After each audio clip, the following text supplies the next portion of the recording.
Hello बच्चों, आज हम एक कहानी पढ़ेंगे। कहानी का नाम है महागिरी।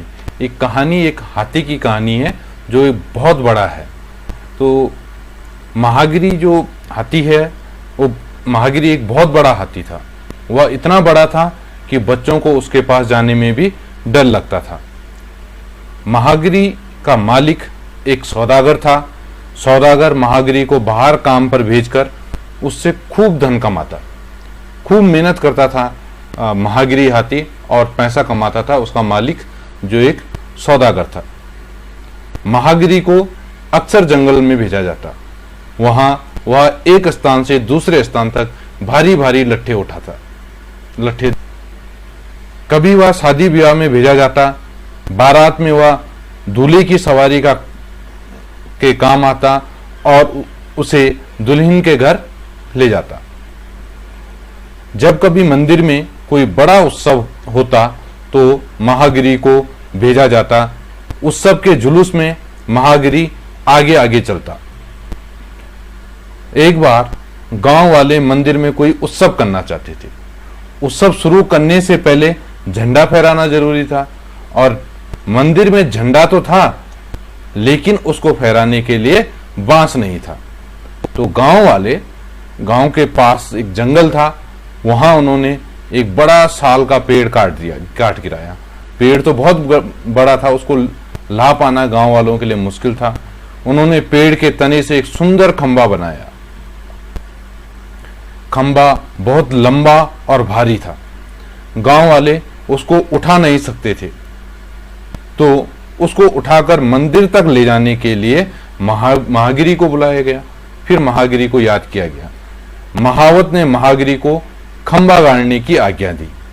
अब महावत कहते हैं जो हाथी को हाँकने वाला होता है, जो आप चित्र में देख रहे हैं ना, हाथी के ऊपर बैठा हुआ है, उसको महावत कहते हैं। पर वह अपनी जगह से नहीं हिला। महावत ने बार बार कहा, लेकिन महागिरी टस से मस ना हुआ। महावत ने एक मोटे डंडे से महागिरी को पीटना शुरू किया। इतना पीटा कि डंडा टूट गया, लेकिन महागिरी चुपचाप खड़ा मार खाता रहा। यह देखकर आसपास खड़े लोगों को बहुत गुस्सा आया। वो चिल्लाने लगे कि महावत निकम्मा है, यानी कि जो हाथी को हाँकने का काम कर रहा है वो बहुत निकम्मा है, वो हाथी से काम नहीं करवा पा रहा है। लोगों की बात सुनकर महावत को बहुत बुरा लगा। महावत ने कहा, मैं तो अपना काम कर रहा हूं, लेकिन हाथी ही अपना काम नहीं कर रहा है। उसने अपना तेज छुरा निकाला। वह महागिरी की गर्दन में छुरा चुबाकर बोला, अब भी मेरा कहना मानेगा या नहीं? महागिरी और नहीं सह सका। उसको गुस्सा आया। उसने खंबे को नीचे फेंक दिया। महागिरी जोर से चिंगाड़ा। वह और फिर इस तरह से जोर से हिलने लगा कि महावत धड़ाम से नीचे आ गिरा, और सब लोग डर गए। लोगों ने सोचा कि महागिरी पागल हो गया है। इस विचार से सब लोग घबरा गए और डर कर जान बचाकर भागे। अब महागिरी अकेला था। अब उसके आसपास कोई नहीं था। वह गड्ढे के पास गया। अगले पैरों को मोड़कर वह नीचे झुका और अपनी लंबी सूंड गड्ढे में डाल दी। अब लोग देख रहे थे। उसने गड्ढे से कोई चीज निकाली और उसको धीरे से धरती पर रख दिया। वह थी एक नन्ही सी बिल्ली। बेचारी उस गड्ढे में डूबी हुई थी। तो महागिरी जो हाथी था वो इसीलिए उस खंबे को गड्ढे में नहीं डाल रहा था, क्योंकि वहां पर एक बिल्ली बैठी हुई थी।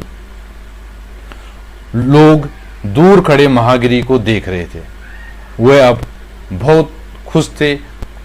खुशी खुशी वो दौड़ आए। उन्होंने आकर महागिरी को घेर लिया। अब वे जान गए थे कि महागिरी महावत का कहना क्यों नहीं मान रहा था। वह बड़ा हाथी उस नन्ही बिल्ली को चोट नहीं पहुंचाना चाहता था, क्योंकि अगर वो खंबे को गड्ढे में डाल देता तो बिल्ली मर जाती। उसके बाद महागिरी ने लकड़ी के खंबे को उठाया और उसको संभाल कर गड्ढे में उतारा। अब खंबे को अपनी सूंड से सीधा पकड़कर खड़ा रहा, जिससे लोग उसके चारों ओर मिट्टी भर दें, ताकि खंबा क्या हो जाए, मजबूती से खड़ा हो जाए।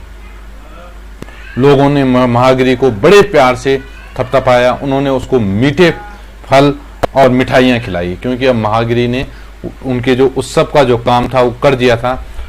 उनको बहुत दुख था कि बेचारे महागिरी को फिजूल ही इतनी मार पड़ी, क्योंकि वो तो बिल्ली को बचाना चाहता था।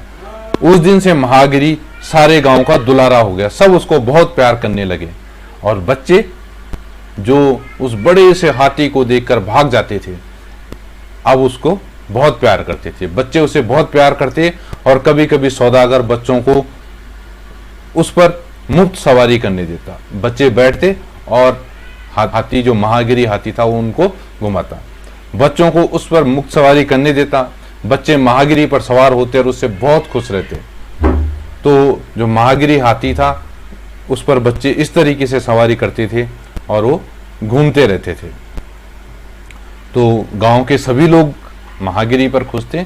तो जो भी हमारे आसपास जानवर हैं, हमें उनको मारना नहीं चाहिए, उनको प्यार करना चाहिए, क्योंकि वो भी हमसे तभी प्यार करेंगे जब हम उनसे प्यार करेंगे।